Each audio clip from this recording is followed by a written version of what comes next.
10 of the greatest moments in WWE Saturday Night's main event ranked number 10 to number 1. This list includes the likes of Randy Savage, Hulk Hogan, Shawn Michaels, Ric Flair, Hulk Hogan, and Hulk Hogan, and Hulk Hogan some more. Look, Saturday Night's main event, December 14th. They are returning to NBC, the very first special since 2008 on there. It's a big deal. It's a big time moment. It's headlined Cody Rhodes defending the undisputed WWE Championship against Kevin Owens. Now, with that being said, that is the future. Let's go back into the past and look back. Number 10.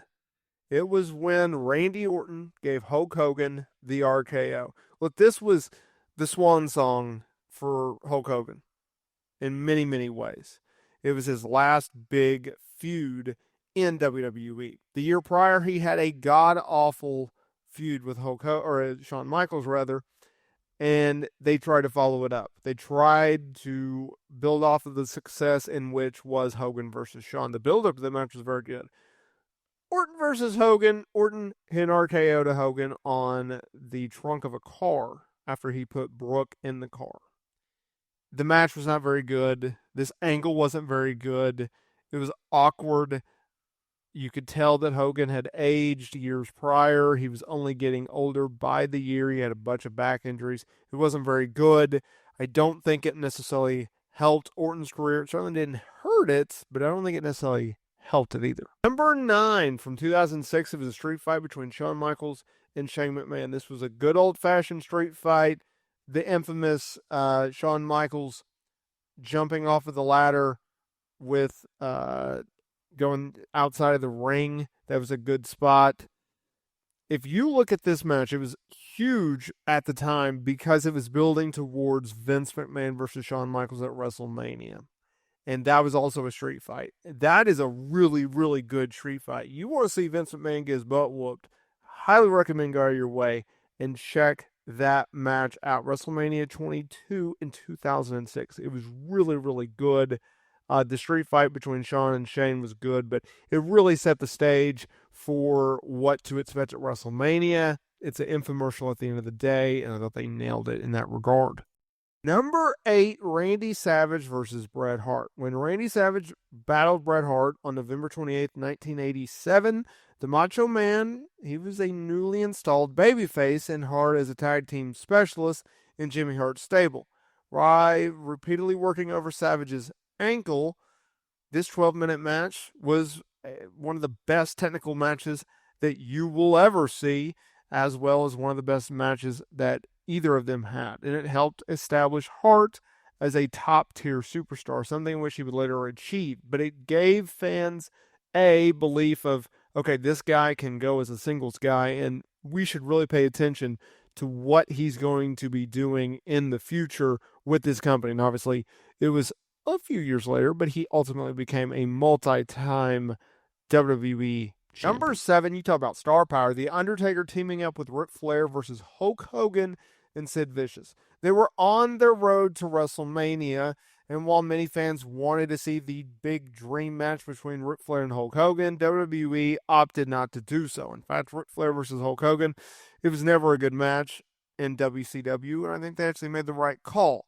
In fact, it was Flair, Hogan going their separate ways. This was also a crucial time in The Undertaker's career as he was still building up his name. Sure, he had been WWE champion by then, but at the end of the day, a young Undertaker sharing the ring with two of the GOATs in Ric Flair and Hulk Hogan, and oh, by the way, the always dangerous and always entertaining Sid Vicious, it made for a compelling match.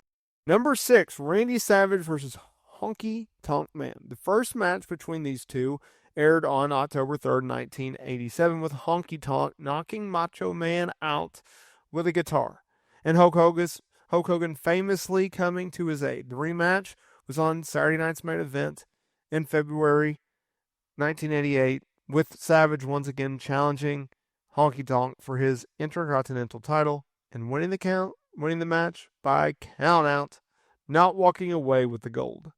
Number 5, Hulk Hogan versus the Big Boss Man Steel Cage in May of '89. Hogan and the Big Boss Man's thrilling steel cage match featured a dramatic superplex off the top of the cage, a rare and jaw-dropping spot at the time, especially with the Golden Goose in Hulk Hogan and such a big dude in the Big Boss Man. When you go back and you watch this match, you really go into a different time period. It was almost like a capsule in a different time because Hulk Hogan, he never did spots like that. The Big Boss Man, although athletic and agile like no other one, especially for a big guy, just let's run it back. Number 4, Hulk Hogan, Andre the Giant. This match was featured on the main event February 5th, 1988, and helped establish a ratings record at the time. The finish featured Andre pinning Hogan's shoulders to the mat, but not for 3 seconds. Andre selling the WWE World title to Ted DiBiase, and then, of course, the shenanigans with the Hebner twins.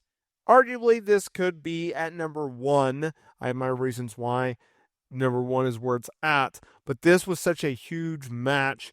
Obviously, a year later after the Hogan-Andre WrestleMania 3 match, the big slam, if you will, one of the most overrated matches in pro wrestling history. That match was god-awful.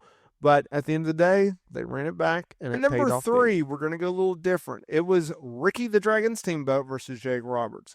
This match, they had 2 matches on Saturday Night's Main Event. The first being a no contest in May of '86 with Jake hitting the DDT on the concrete floor. The second match, on the other hand, which is what we're talking about, was on October 4th, 1986, a snake pit match where the Dragon ultimately won their great rivalry and feud. I absolutely love Steamboat from in a lot of ways, whether it be his 2009 comeback at WrestleMania 25 and his match with Chris Jericho, obviously the legendary matches that he had with Flair in the NWA, but him and Jake always had just this chemistry. And as a guy that grew up in the Attitude Era, I go back and I look fondly on this Number match. 2, the Mega Powers from October of '87. Hulk Hogan saved Randy Savage from an attack by the Honky Tonk Man and the Hart Foundation, leading to the formation of the legendary Mega Powers. Their handshake became one of the most iconic visuals in WWE history. This was the pairing. You talk about ultimate super duper over baby faces.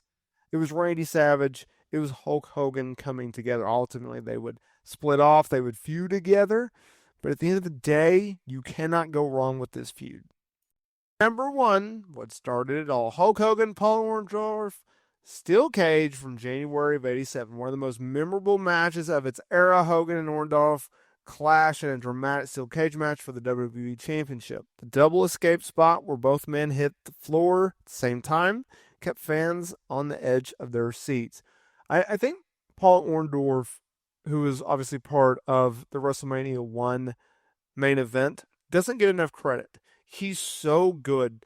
He's so good as a character, as a heel. He looks the part, he acts the part, he's a pretty decent wrestler. And something about him and Hogan, whenever they met in the ring, they just meshed. It was perfect.